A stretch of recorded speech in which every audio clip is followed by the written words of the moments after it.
Hello and welcome back to the Bright Light Wellness YouTube channel. Thank you so much for being here. Today, I want to chat with you about fall because we're getting into fall. And first of all, it's last chances for vitamin D to build up your storage from a vitamin D. If you haven't been doing that, you haven't built up your tan and your melanin and your storage from a vitamin D, this is kind of your last chance to be doing so. Go out there and get it. We stop making vitamin D when the UV index is about 3 to 5. Your skin will not be able to synthesize making vitamin D. However, if you've built your storage form spring through fall, right, you're going to have a high storage form and the body will utilize it through winter. That's the idea of seasons. Like we can rely on nature and seasons, and the body knows what to do. It'll take that storage form and it'll use it up through winter, and then it'll start again in spring, right? You can start having that vitamin D come back into our environment. But I also want to remind you that melatonin, okay, is the hormone of winter. Vitamin D is the hormone of summer. Melatonin is the hormone of winter, excuse me.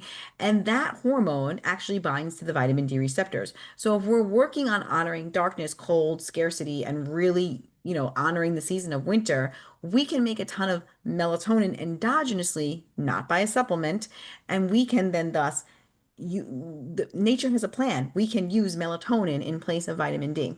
So if you didn't build up your vitamin D storage, right, all spring through fall, don't fear, you have melatonin. Nature is not it's not dumb. It's very smart. It knows what to do, and it always has a plan and a backup program. And melatonin is the backup program for when we don't have vitamin D available. So you don't need a vitamin D supplement. I actually think those are harmful. I have other resources on my YouTube channel about that. You can look into the work of Jim Stevenson's Jr. to learn more about that. But yeah, the sunlight can never be replaced by a pill or liquid form of vitamin D. Okay.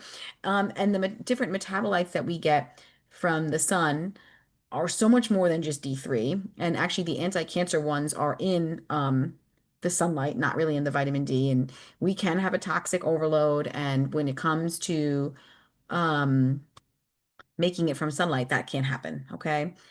So that's a big conversation. I'm not going to go too far into that. I go into that more in other YouTubes and podcasts that I've done, so you can go back and scroll through to learn more there. But I do want you to start like making some changes for preparing for fall. And A is still get outside, still enjoy that sunlight, still build up that vitamin D storage right now. But then like changes are going to start happening because the days are going to get shorter, right? And it's going to get darker sooner, and the food availability is going to change in the environment. So we're going to be moving from those abundance of summer very soon, right? We have and fall has a lot of the abundance. I'm still growing cantaloupes actually in my garden. This is actually I'm recording this in September. This might come out a little bit later. And they're going to be coming, it's going to be ending soon, right? But the summer and the early fall is for that, really harvest abundance of these simple sugars, right? Watermelons and cantaloupes and berries and, your cucumbers and your zucchinis and all of that, peaches and stone fruits and cherries ended, peppers, all these things, right? And then comes like the squashes and also the corn and all that. So we're going to be shifting in our diet from the more simple sugars to the more hearty, complex carbohydrates. So that's one shift you can start making, moving more towards like your squashes and your root vegetables and things like that. That's one shift that will start. I'm actually starting to feel it. Like I'm like, oh, I really want an apple, or I really want some pears, cooked warm pears, cooked apples, squashes. Like I'm feeling that vibe is already coming in. Warmer foods also come in the springtime. I start to crave cold foods, and through summer. And now through winter time, like as fall starts to approach through winter, I will be craving more warmer foods. Um, and then the eating window was actually going to lessen as well because um, when we eat with the rhythm of the sun, we're eating when the sun comes up and we're stopping when the sun sets. And in my latitude, that's a slow, gradual shift, right? The daylight is going to get shorter and shorter and shorter each day until the winter solstice, right? And then the daylight will get larger again. It'll start, but it's very slow. So I tailor that. Like I start eating a little bit later and a little bit earlier every day. I mean, I'm not like methodical about it. It kind of just happens naturally. I'm very in tune with nature. I start waking up a little bit later. I start going to bed a little bit earlier. I don't eat, I mean, in the winter, I stop eating around 3, 4 o'clock. in the dead of winter. But right now, I'm like, in the summertime, I will eat, up to say 6 o'clock. And now that it's coming into fall, I'm going to stop eating probably around, 5 o'clock.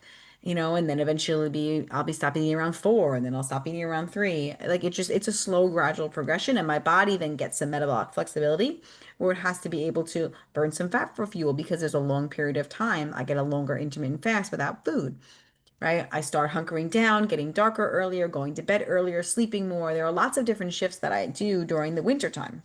Okay. So, yeah, it's a lot of those things. It's a lot more inward. It's a lot less, it's a lot more quiet. It's a lot more like yoga and restorative movement versus like, HIIT workouts that I do during the summertime. I'm going to do more restorative movements. And yeah, it's an inward time and process. I definitely have a lot of videos, I think also on like winter healing. I probably made one like every year on that I've had this channel because I think it's so important. So yeah, if you want to learn more about how to thrive in winter, I actually have a webinar called How to Thrive in Winter. So go grab that and it'll teach you how to make these shifts and how to make winter a healing, phase because people think, oh, summertime is healing, it's the light. The darkness is also so super healing. Um, you can also get my Get Your Light Right webinar that will help you.